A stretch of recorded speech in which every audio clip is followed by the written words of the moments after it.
What's up, guys? So, as you can tell, today is a slightly different video. Today we're going to do something I've wanted to do for quite a while, I haven't had the chance to do, but figured now's as good a time as any to do it. I'm going to install Wi-Fi in my car. Let's get into it.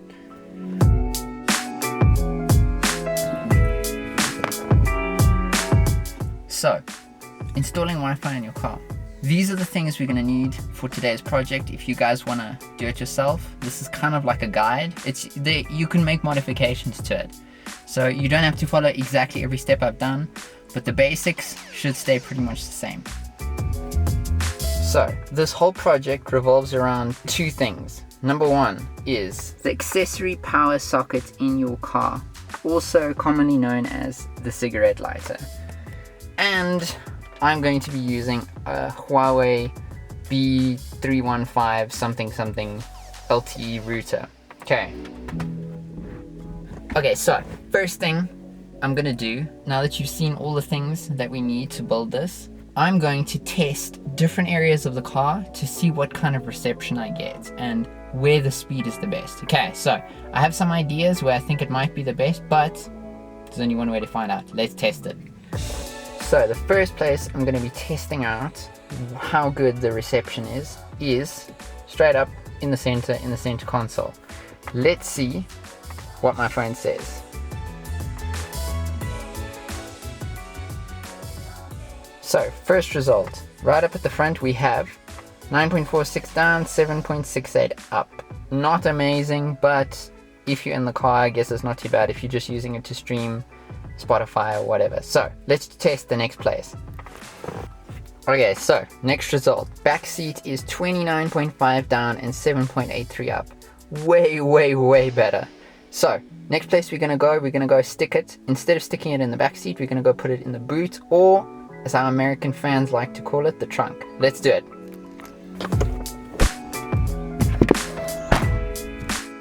Okay, so next result. In the boot, we have 21.4 down and 6.07 up. Now, not quite as good as the back seat, but I think it's good enough for this, like in terms of the convenience, because having it just rolling around the back seat's a little bit inconvenient. Plus the boot is nice and hidden, and we should be able to mount it quite nicely. So, let's get into the meat of it. Let's start building. You guys might be asking, how exactly did I power the router? My router came with a UPS, uninterruptible power supply. So this is a battery pack basically that runs the router. If yours doesn't come with this, you can switch the steps around and you can make the power first, and then just make sure you make it long enough that you can put it anywhere in the car, and then you test it from there, and then you can decide on the final mounting place. But if you have some way of testing it beforehand, like I did, do it, because it will make your life way easier, because now you know how long of a cable you need. Things you'll need for the build. You will need, obviously, a router. You will need a soldering iron, a place to solder on, and some solder, obviously, to join the wires. Now we have a cigarette lighter adapter, which is one I modified from something else. The only thing I'd say to make sure about with these is that it isn't one that has a voltage like decreaser in it, so ignore the birds. So you don't have, say for instance 5 volts, you want 12 volts coming out of it, because the router takes 12 volts. So we have that, then we have an extension which we're going to solder onto that, and then we have the connector which is going to go into the router. Now, other stuff you need, pair of pliers, that's always useful for cutting the wire. Insulation tape, that's going to be awesome for sealing everything up and making sure we don't get any shorts, that's super important. This helping hands, just sort of awesome for helping you solder. And a hot glue gun. Hot glue gun is going to be awesome for making sure, as I say, like a double precaution, that this doesn't short or catch fire or anything dodgy. And finally, we will need a multimeter. So, let's get into it. First thing you need to establish what is the positive and the negative of your router. Now, I happen to know that this router, the center pin is positive and the outside is the negative. Something you should know about the car cigarette lighter adapter accessory power things is this is the positive, that's the negative. So, now, how do you test that? Super easy. Grab your multimeter. Now what you're going to do is you're going to turn it onto circuit tester, and you're going to check, okay, grab whichever lead you have, connect one side up and connect the other side. Now if you get a circuit, that means that is your positive. Okay, so your first one's your positive, then you check the second one. Second one should have no circuitry at all. See, no result, the multimeter didn't change. If I switch back to the first one again, bam, we get a circuit. Okay, so that's how you check which one is which is super important if you don't want to fry the router, which of course we don't want to do. So I know now that my white stripe is my positive for this project. Next thing to test, we have the plug itself that's going to go into the router. Now, I'd say something that's important about these is make sure you get one that actually fits in the router, because it might not seem like a problem, but you do get ones that are different sizes, so make sure yours fits in. Then, similar thing with the previous thing, you're going to go into circuit test, you're going to bring that through, and you're going to put one in one side and one on the other side, and you're going to see, okay, which one is my center. So there we go. I know that my white, same as with this, my white is going to be my center, which for our router's case is the positive. Cool, so let's keep going. So as you've probably figured out so far, we're going to attach the accessory power onto this side of the lead, or onto this side of the extension, and then the other side onto the plug side. Now, what's important about these two is that if you want to be as precise as possible, make sure that this isn't too long, because if this is too long, then you're going to have a nightmare and you're just going to have a bunch of extra cable to try and hide. I found this length, and this length is pretty much perfect for what I want to do.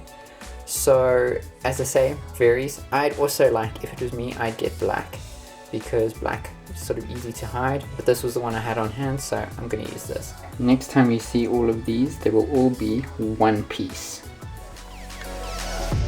Okay, so it is all together. We have made sure that we've insulated it correctly so that we don't have any shorts, and we have made sure that we've wired it correctly. So let's go install it in the car. Okay, so back in the car. Now, this will mount in the boot later with these. You could mount it more permanently than this, but I'm not 100% sure I want to mount this in the boot permanently. So for the moment, cable ties will do. But first, we need to get this all the way from there into the boot. So let's do it. Let's make sure that this is out, and let's plug this into there.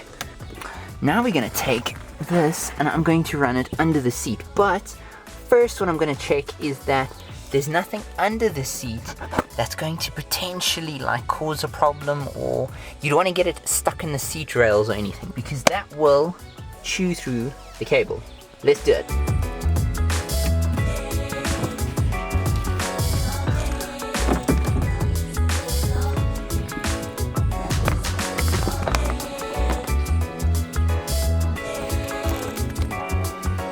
Now, something I would recommend doing is once you get to the back, and even maybe in the front, depending on how your carpets work, I would recommend making sure that you put the cable under the carpets so that you don't need to worry about it. You can install this more permanently. You can put it inside the body panels, well, not the body panels, but like inside these plastic things along the side, like underneath.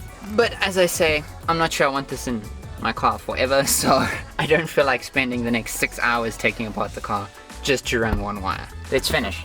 I'm going to have to run it through the through pass in the middle by the seat. So let's pull this forward. Now let's unlock the seat. Let's open that up. So now the seat comes forward and bam, you have a through hole.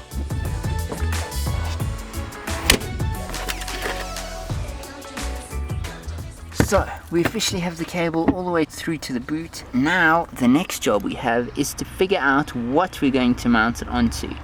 There are quite a few different holes. I'm going to go check out which ones will work the best, and we'll go from there. So I've decided to go for this hole right here. Okay, I'm going to go over there, and I'm going to loop the cable tie around there and then cable tie it onto there. Hardest part of the build, getting this thing on the roof of the boot so that it doesn't move around while you're driving. But we're done with that, so let's give it a test.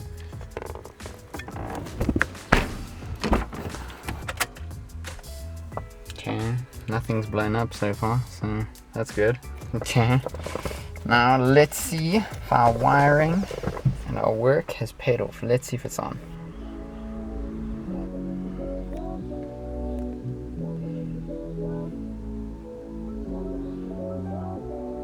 So it came up, and I can't focus that close. Came up, we are connected to it. Let's see if it works. So there we go. We have internet in the car. Now, that's not great speed, but with some modifications, I reckon we can get the speed a little bit higher than that.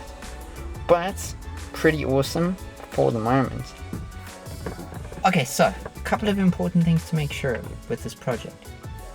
First thing, make sure you don't have any shorts. Make sure that you test it before you install it, so that you know that nothing's going to go wrong, okay? Second thing I'd say to think about, not every router is going to be the same, so check with your router, make sure your wiring's right, make sure everything that you've done is correct.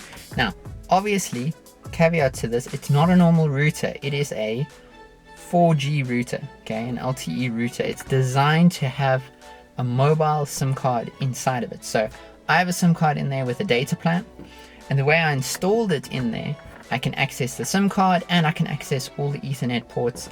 So if I need to fix something, troubleshoot something, change something, I can easily do it. You can also do that over Wi-Fi, but if the Wi-Fi stops working for some reason, you still have another way of connecting to it.